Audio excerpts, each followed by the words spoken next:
श्री गुरु चरण सरोज रज निज मन मुकुरु सुधारे बरन हो रघुबर बिमल यस जो दायक फल चारे बुद्धिहीन तनु जान के सुमिरो पवन कुमार बल बुद्धि विद्या दे हो मोहि हर हो कलेश बेकार निज पद नयन दिए मन राम पद कमल लीन परम दुखी भापवन सुत देखी जानकी दीन। श्री जानकी जी नेत्रों को अपने चरणों में लगाए हुए हैं और नीचे की ओर देख रही हैं और मन श्री रामचंद्र जी के चरण कमलों में लीन है।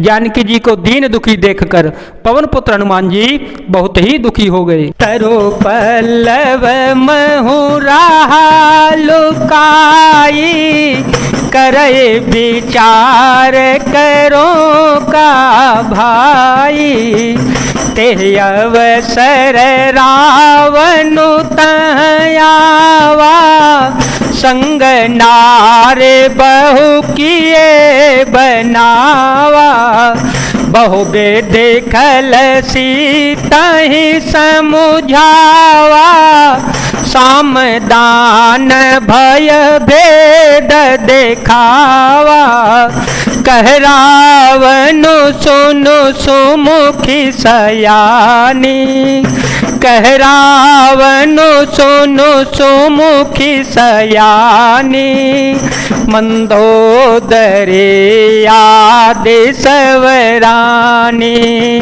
तव अनुचरी करऊं पन मोरा तव अनुचरी करऊं पन मोरा एक बार बिलो कुम मयोरा तन धरियो कहत बैदेही सुमिरि अवधपति परम स्नेही। श्री हनुमान जी वृक्ष के पत्तों में छिप रहे और विचार करने लगे कि हे भाई क्या करूं, इनका दुख कैसे दूर करूं। उसी समय बहुत सी स्त्रियों को साथ लिए सज धज कर रावण वहां आ गया। उस दुष्ट ने सीता जी को बहुत प्रकार से समझाया, साम दान भय और भेद दिखलाया। रावण ने कहा, हे सुमुखी, हे सयानी, सुनो मंदोदरी, आज सब रानियों को मैं तुम्हारी दासी बना दूंगा। यह मेरा प्रण है, तुम एक बार मेरी ओर देखो तो सही। अपने परम स्नेही कौशलाधीश श्री रामचंद्र जी का स्मरण करके जानकी जी तिनके की आड़ करके पर्दा करके कहने लगी, सुनु दस मुख खद्योत पे कासा कबहों के नलिनी करई विकासा असमन समझु कहती जानकी खल सोधे नहीं रघुबीर बान की सट सुने हरिया नहीं मोही सट सुने हरिया नहीं मोही अधम नील जला जनहि तो ही। ये दशमुख सुन जुगनू के प्रकाश से कभी कमल नहीं खिल सकती है। जानकी जी फिर कहती हैं, तू अपने लिए भी ऐसा ही मन में समझ ले। रे दुष्ट, तुझे श्री राम जी के बाण की खबर नहीं है।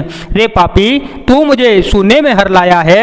रे अधम निर्लज्ज, तुझे लज्जा भी नहीं आती। आप ही सुनि खद्योत सम राम ही भानु समान परोस बचन सुनि काढ़े असे बोलायत खिसिया। अपने को जुगनू के समान और श्री रामचंद्र जी को सूर्य के समान सुनकर और सीता जी के कठोर वचनों को सुनकर रावण तलवार निकालकर बड़े गुस्से में आकर बोला, सीता ते मम कृतय अपमान, सीता ते मम कृतय अपमान, कटह हो तव सिर कठिन कृपाना, नाहित सपद मानो मम बानी, नाहित सपद मानो मम बानी, सुमुखे होते न जीवन हानि, श्याम सरोज दाम सम सुंदर, प्रभु पूज करे कर सम दस कंधर, शोभोज कंठ की तव यसी घोरा, सुन सठ यस प्रवान पन मोरा, मंगल भवन या मंगल हारे, द्रवहो सो दशरथ अजिर विहारे। सीता तूने मेरा अपमान किया है, मैं तेरा सिर इस कठोर कृपाण से काट डालूंगा, नहीं तो अब भी जल्दी मेरी बात मान ले हे सुमुखी, नहीं तो जीवन से हाथ धोना पड़ेगा। सीता जी ने कहा, हे तस्क्रीब, प्रभु की भुजा जो श्याम कवल की माला के समान सुंदर और हाथी की सूंड के समान पुष्ट तथा विशाल है, या तो वह भुजा ही मेरे कंठ में पड़ेगी या तेरी भयानक तलवार ही। ते सठ सुन, मेरा भी यही सच्चा प्रण है। चंद्रहास हरो मम परितापम, चंद्रहास हरो मम परितापम, रघुपते बिरह अनल संजातम, शीतल निशित बहसि बर धारा, शीतल निशित बहसि बर धारा, कह सीता हरो मम दुख भारा, सुनत वचन पुनि मारन धावा, मयत नया कहे नीति बुझावा, कहे से सकल निश्चरिह बोलाई, सीत ही बहु विधि त्रास हो जाई, मास दिवस महो कान माना, मास दिवस महो कान माना, तो मैं मारवे काड़े कृपाना, मंगल भवन मंगल हारे, द्रवहो सो दशरथ अजिर विहारे, राम सिया राम सिया राम सिया राम, सिया राम जय जय राम। माता जानकी जी कहती हैं, हे चंद्रहास तलवार, श्री रघुनाथ जी के विरह की अग्नि से उत्पन्न मेरी बड़ी भारी जलन को तू हर ले।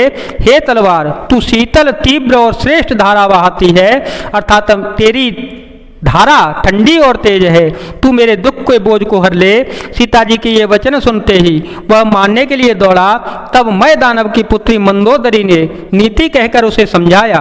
तब रावण ने सब राक्षसियों को बुलाकर कहा कि जाकर सीता जी को बहुत प्रकार से भय दिखलाओ, यदि महीने भर में यह कहा न माने तो मैं इसे तलवार निकालकर मार डालूंगा। भवन गयो दस कंधर, बिहा पिशाचिन वृंद, सीतहि त्रास देखावहि,